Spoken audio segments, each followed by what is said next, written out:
the science fiction TV programs of the 1980s. Let's talk about those.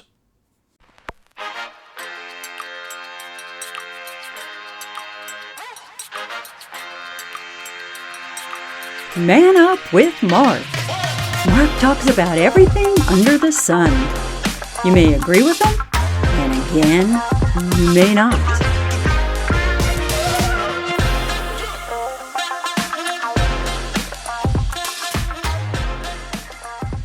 So, before I go on with the 1980s, I just want a little clarification here for you.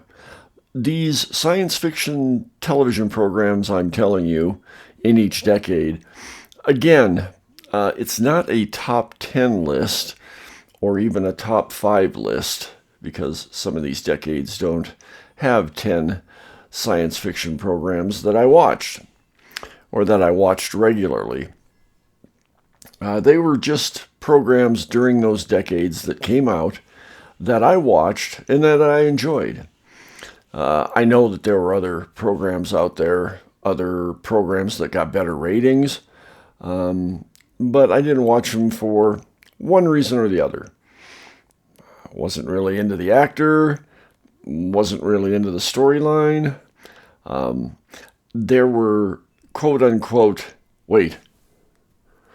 had to do the air quotes there, programs that were like the TV sitcoms. You know, you had the My Favorite Martian in the 60s, and you had Mork and Mindy in the 70s. I'm not counting those because those fall more into the sitcom arena than the sci-fi arena. There were also programs that, were superheroes that, you could classify sci-fi-ish, Superman and Batman and, those type of programs that were out there. I did watch them, but I don't classify them as, true sci-fi. So I'm not mentioning those. And in some of these decades, like the 80s and 90s that I'm getting into, I watched less and less TV because I was busy raising a family, working, doing a lot of different things other than sitting around the house smoking dope and watching TV. I was becoming a responsible adult. Or, like in a previous podcast, I was adulting. Any rate, there were situations that, I was in personally that, I didn't get to watch as much TV as I used to when I was younger. Even though the channel selection grew in the years. When I was a kid, it was, 2 or 3 channels. When I was growing older and becoming an adult and raising a family, hell, cable came into light, and it went from 2 to 3 channels to 12, 14, to 20. It grew, as cable grew. And then, not even mentioning, as we get into the 2000s and 2010s, with, streaming and the myriad of channels that have derived from that whole concept. But I just wanted to clarify what these podcasts were all about, as far as the sci-fi television programs. So, I hope I made that clear. Yes, there were other programs out there that I'm not mentioning. The reason I'm not mentioning is because I didn't watch them. The ones that I'm mentioning are the ones that I watched, and the ones that I like the most. There you go. Now you got it. So, let's get into the 80s. First off, Max Headroom. I'm sure I do. And some of you who've been unconscious for the last 6 months are thinking, what the hell is going on here? You see, some people are calling me the world's first computer-generated television personality. Is that silly? Because personally, I prefer to be called Max Headroom. And I'm just a normal, modest, humble, self-effacing, well, let's say, superstar. And here's a quick breakdown of my current activities. Excuse me if I miss anything out. But, let's start with a complete line of merchandising items from soap to car suspension systems. Then, of course, I'm the serious spokesperson for the new Coke. There's a computer software game. 2 books have been written, one about me, one by me, a record album, a movie deal, and I'm developing a pilot for ABC TV.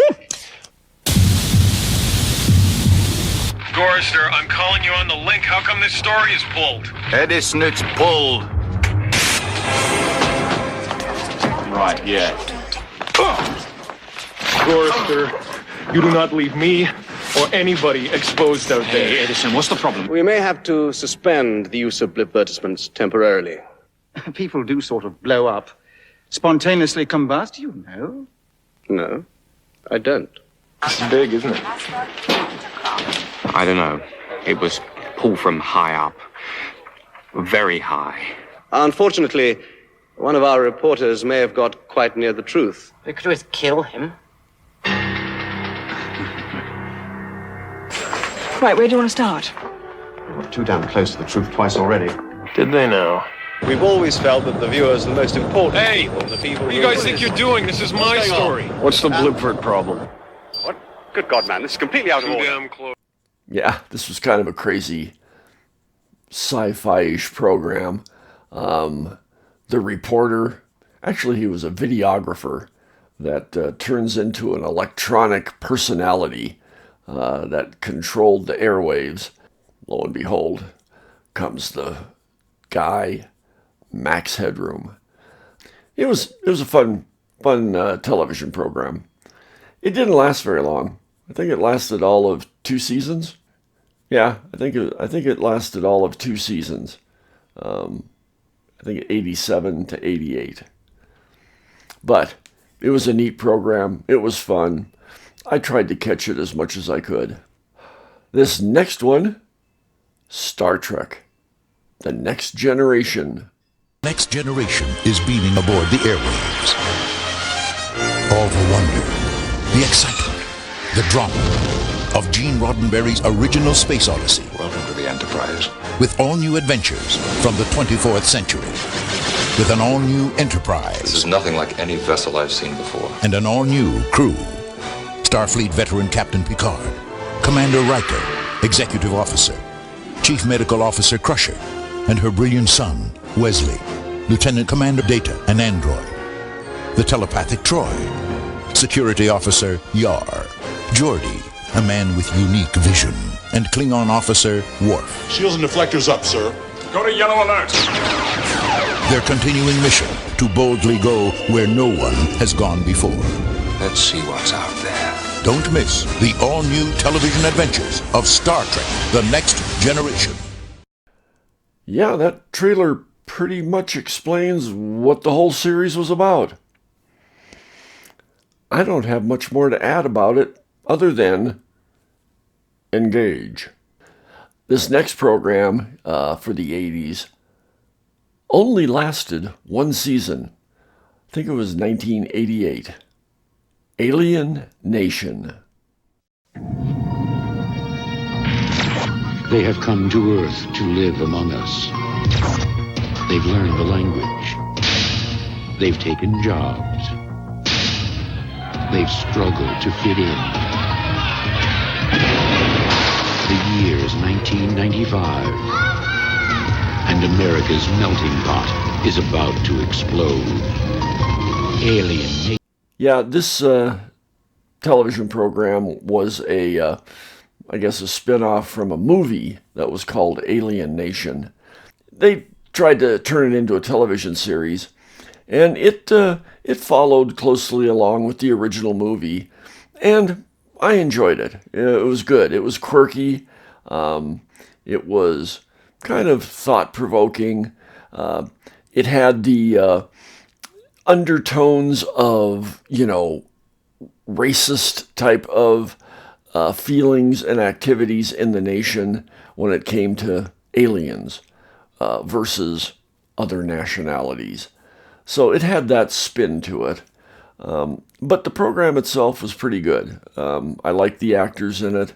And again, they weren't, at the time, well-known actors, but I thought they did a good job.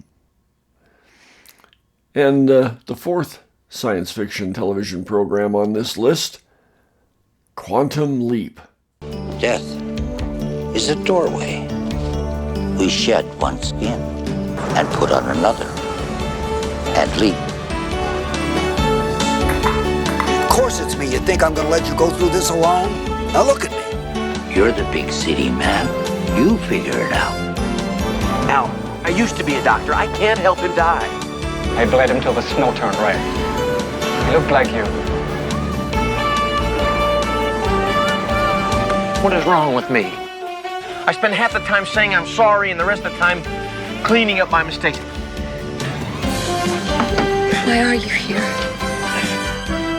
I can't let you marry a man you're not in love with. You can't lose sight of your own happiness.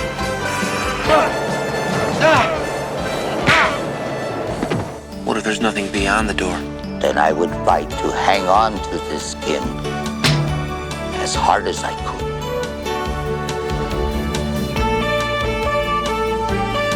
Don't look at me. I'm out of here.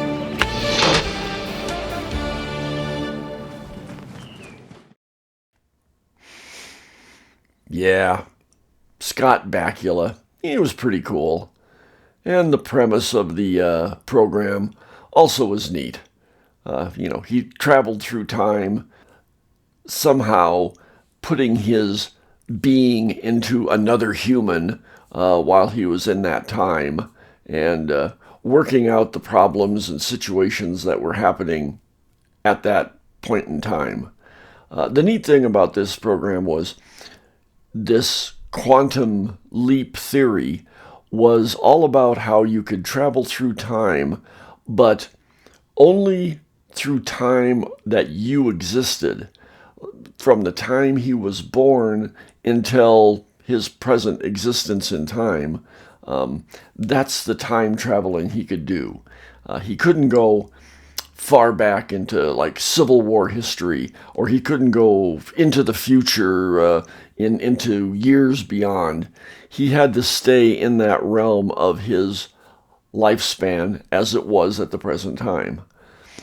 So that was kind of a cool concept. Had neat storylines. And yeah, Scott Bakula, he was okay. The other guy that played the computer-generated image that would always help him, I think his name was Al in the program. I can't remember his real name as an actor. I liked him. He put a bit of sarcasm and humor into the whole program. It started in 1989 and had all three of my kids by that time. And two of them, my daughters, they would watch TV with me. And they would watch that program with me. They liked it. This next series was a miniseries, a TV movie, a television full series, all in the same decade. I think it started in 1983 and went to 1985. This show was called V.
Yeah. Lizard people. Gotta hate them. Yeah. They came down here with ill intent. They were baffling the humans with their kindness in their original landing and kind of snuck their way into society. Had tastes of Nazism in it. You know, if you just kind of looked at the colors of their suits and their insignias and how they acted in their alien lives.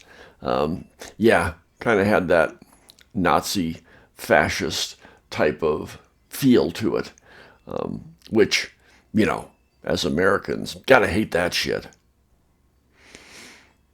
Also, you know, come on, the main star in it was, what? The Beastmaster, right? Yeah, he was in all the, you know, the Beastmaster movies. Now he's just a reporter.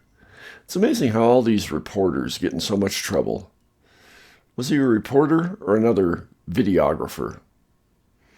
I don't know. I'd have to watch the series again to figure it out. And my last science fiction program for the 80s, The Martian Chronicles. No life on Mars. This is just the beginning of a major effort on the part of NATO alliance to explore the outer planets. We have come to a new land. We shall need new eyes. We shall hear new sounds. Whose needs have new ears. Range ready? Ready. And there will be new sins. Colonizing fleet is off at once. If we meet any hostile Martians, I'm ready for them. Don't start any war. Oh, hell, there ain't gonna be no war. They've been prophesying doom for the past 50 years. Ain't happened yet. This is Mission Control, Expedition 1. Come in, please. Do you read me? Expedition 1. Damn them! Forgive us. He came down from the sky and spoke to me. He said, "We are from the third planet." The germs which actually started the plague being carried there by our first expedition. I need those 2 reactors desperately. A few more troublemakers have slipped through. The ship comes down from space. You heard what I said. The fifth of what is right. I don't follow you. It has traversed the black velocities, encountering ancient moons. The president's going to close down the colony. Still a matter of speculation, of course. What is justified? Who are you? Who's there? Pick up your weapon. The president has declared all lines of communication mutually severed. They're not human. He is here. Like a pale leviathan slipping through an otherwise empty sea. Come back! It has come down from the stars, and the shining movements, and the silent gulfs of space.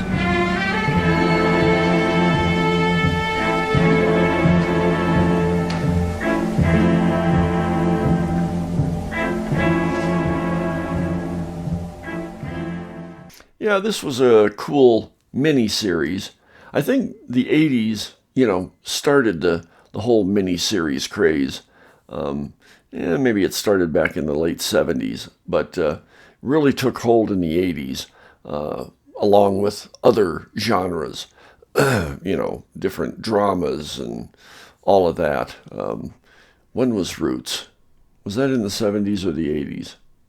Hey, let me know.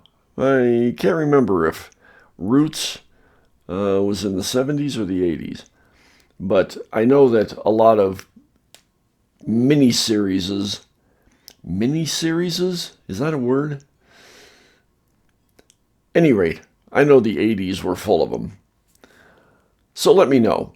But the Martian Chronicles were good. I mean, come on, it had Rock Hudson as the lead actor. You know, along with other actors that were good. Darren McGavin, you know, the list went on as you went through the miniseries. I think Roddy McDowall was also in the miniseries.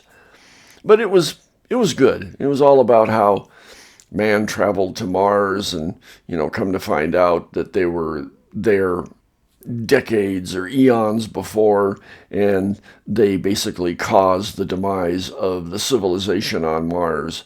And, you know, the program was all about how, you know, humanity dealt with that.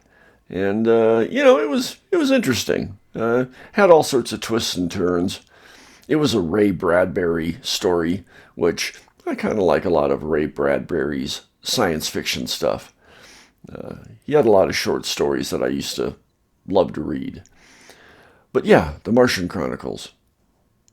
Groovy stuff back in the 80s. I think they still said groovy in the 80s. So, that's it for the 80s. Hope you liked it. Let me know what you thought. Send me a comment or two. Let me know if I missed any, which I'm sure I did. Also, please like, subscribe, ring that silly ass bell. And like always, please donate to my Patreon. That way, we might be able to keep this silly podcast going. And also, you can always email me, mark@manupwithmark.com. So, again, that was the 80s.